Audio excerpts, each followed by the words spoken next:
Video 1, Assignment 1.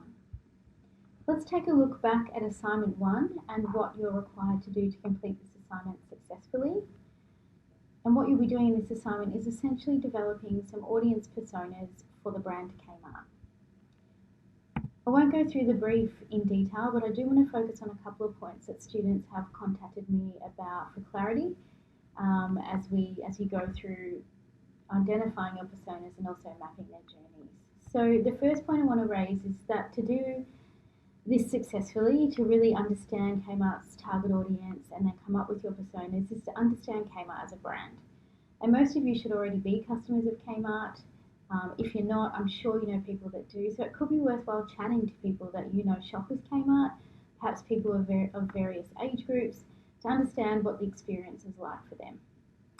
But essentially what you need to do is have a really solid understanding of Kmart and their business, particularly the brand in terms of what they stand for, who they're targeting, and essentially work back from that in looking at their target audience that exists online. Because of that, you're looking at people who are online generally. Some of these will be customers of Kmart and some will not. So you will be looking at people who exist online generally, not just those that are customers of Kmart. It's important to make that distinction. And with that, perhaps you might or might not uncover a new consumer segment, customer segment for Kmart. The other point I want to make around defining the characteristics that you'll use to create your target audience personas and then profile them is that I have provided some examples in the extended brief on Canvas, but really you're looking at any data you can get your hands on that exists online or offline to understand this target audience for Kmart. So if you feel confident, you can certainly use some online digital tools, analytic tools to do this, like Google Analytics, and I know some of you are looking into that, and certainly you've completed, or you should soon complete, the online course, the beginner's course for using Google Analytics. But you might want to use data like that. You can also use data in terms of your own observations. So look at Kmart's Instagram page, look at what they're doing on Facebook and any other online channels, and just through observation, look at what customers are saying, look at what they're saying about what they're doing, about how Kmart responds to them, if they do at all, and really make some assessments there about the type of people who are engaging with Kmart online. You might also want to use some market intelligence information like IBISWorld that also profiles the consumer population in retail generally, and you might be able to make some assessments about how that applies to Kmart as a brand in its discount department store category. So really there it's about finding a cross-section of data sources and information that you can then use to look at, and from that create what you think are unique customer groups, target audience personas, and then profile them in a way that you think is really relevant. So with that, and as I've said in class, it's both an art and a science. The science you should think about as the data you've got available to you, but in terms of the art, this really is a creative exercise where you need to make sense of all that data and come up with groups of target audience personas that you think Kmart can engage successfully online, and really to boost their customer engagement. In terms of the journey, you do need to sit back once you've got your target audience personas and think about behaviourally what they do when they engage with Kmart. So again, think about those key stages in the typical customer journey, from initial consideration or trigger right through to when someone actually consumes a product or service, and then through to how they feel about it afterwards, ideally in terms of advocacy.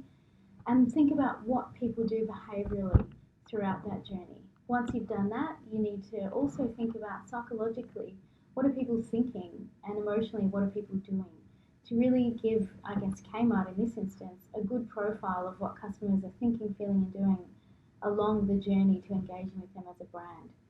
What I've also asked you to think about is, what channels do these audience personas engage with? And you can think about this generally or from some data that you find that exists in other sources, to really work out where Kmart can actually reach them. What channels should they engage digitally in terms of engaging this target audience that you've identified.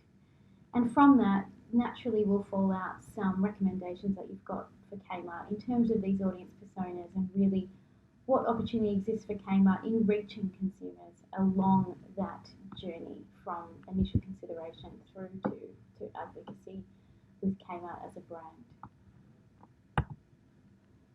As you've also had made available to you through the seminars is a couple of tools you could use to profile your audience personas. So here is a simple matrix where you can profile each of your personas in terms of demographics. So those sort of quite simple profile variables of people in terms of how they live, their age, location, their household composition, for example.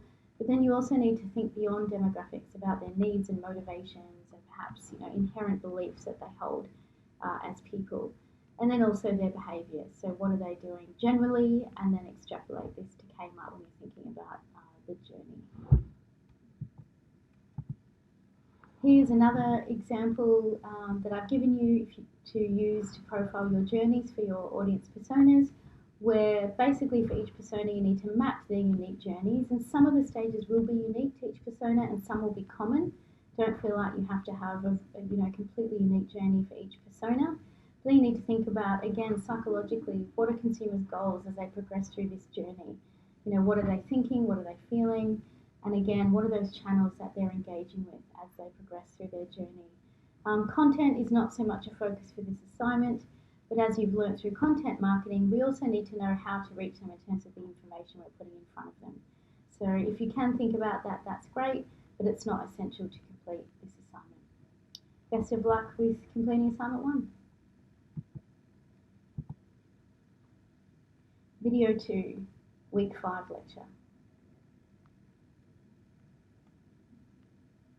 Hi everyone, and welcome to week 5, where we're going to be talking about digital marketing tactics and channels, which flows on quite naturally from week 4, where we spoke about the broader topic of digital marketing strategy.